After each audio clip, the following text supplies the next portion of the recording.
बे फालिथायजों सोमोन्दो लाखिनानै दिनैनि गेवलां सावरायमेल बड'फा उपेन्द्रनाथ ब्रह्मनि सानथौ आरो सानस्रिजों गेरेमसा बर' माहारि दानायाव आथिखाल फरायसा आरो माहारिया गोनां बिफाव बे हाबाफारिया दान्दिसे समनि उनावनो नैबे जागोन हाबा जायगायाव गावगावनि मानसि लानो थाखाय खावलायहरबाय।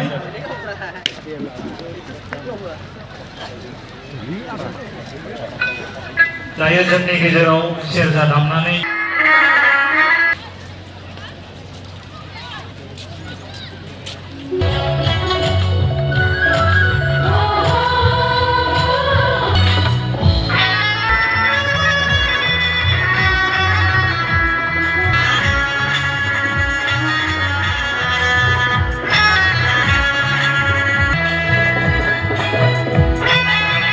biar nak bermain.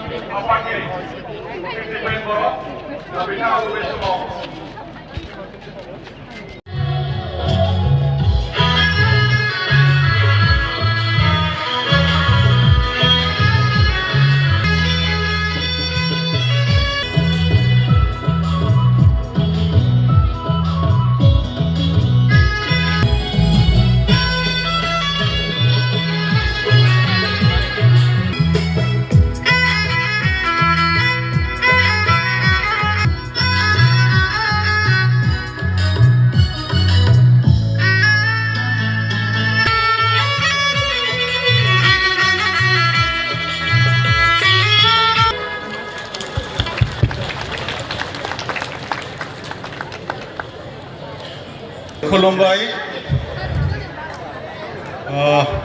दिनै 30 मार्च हिसाबै बेखौ गनायथि होनायजों लोगोसे दिनैनि बुब्लियाव गुबुन गुबुन जायगायाव बे हाबाफारिखौ खुंफुंनाय बायदि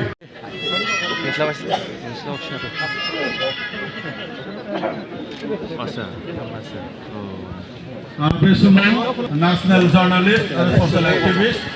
मेडाम रुपसिनाय बिथाङा बड'फानि मुसुखायाव बिबार बावगोन। Now national journalist and social activist now she is paying tribute.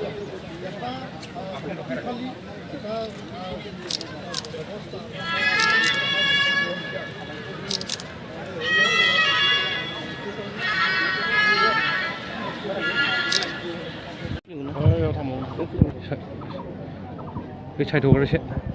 đi bị chúng ta đi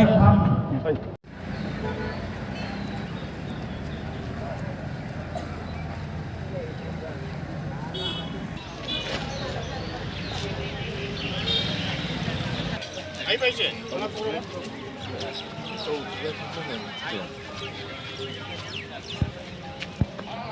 ওটা কিনে গাড়িটো ফিল্ডত সোমাই দিলে হয়।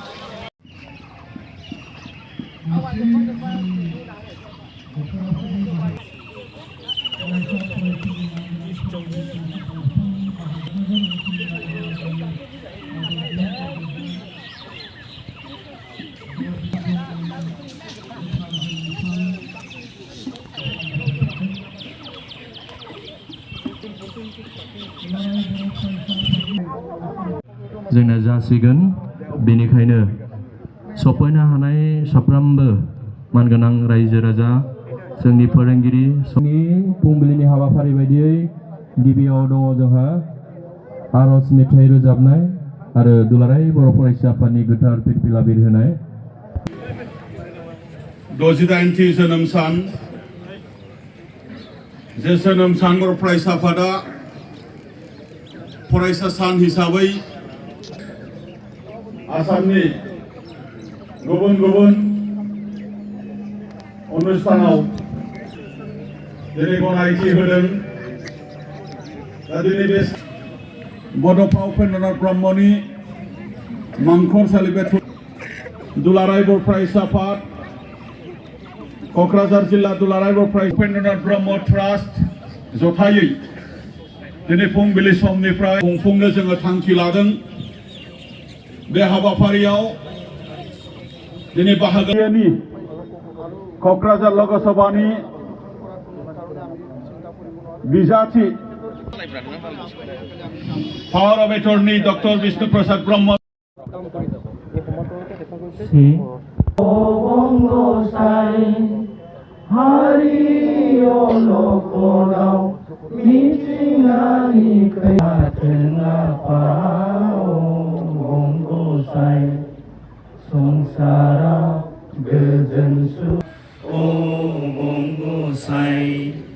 संसाराव गोजोन सुदेम बाराबा निदाननि समावखौ हमथा हायाब्ला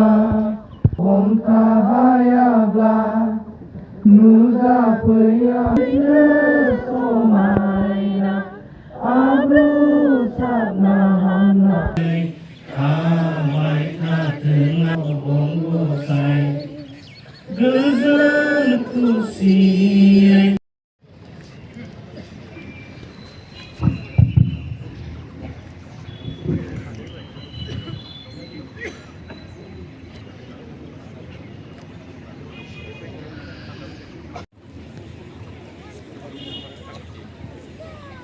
दुलाराय बर' फरायसा आफाद थांनानै थाथों दुलाराय बर' फरायसा आफाद थांनानै थाथों बड'फानि सानथौ आरो सानस्रिया थांनानै थाथों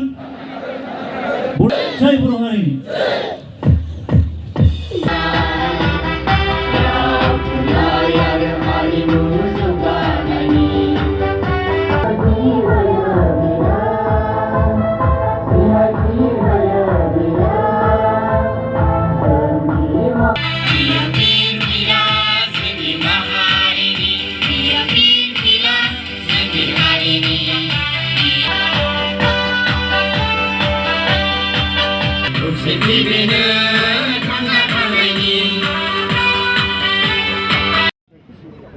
इउपिपिएलनि सासे गोख्रों दैदेनगिरि गाहाय नेहाथारि राजु कुमार नार्जारी बिथां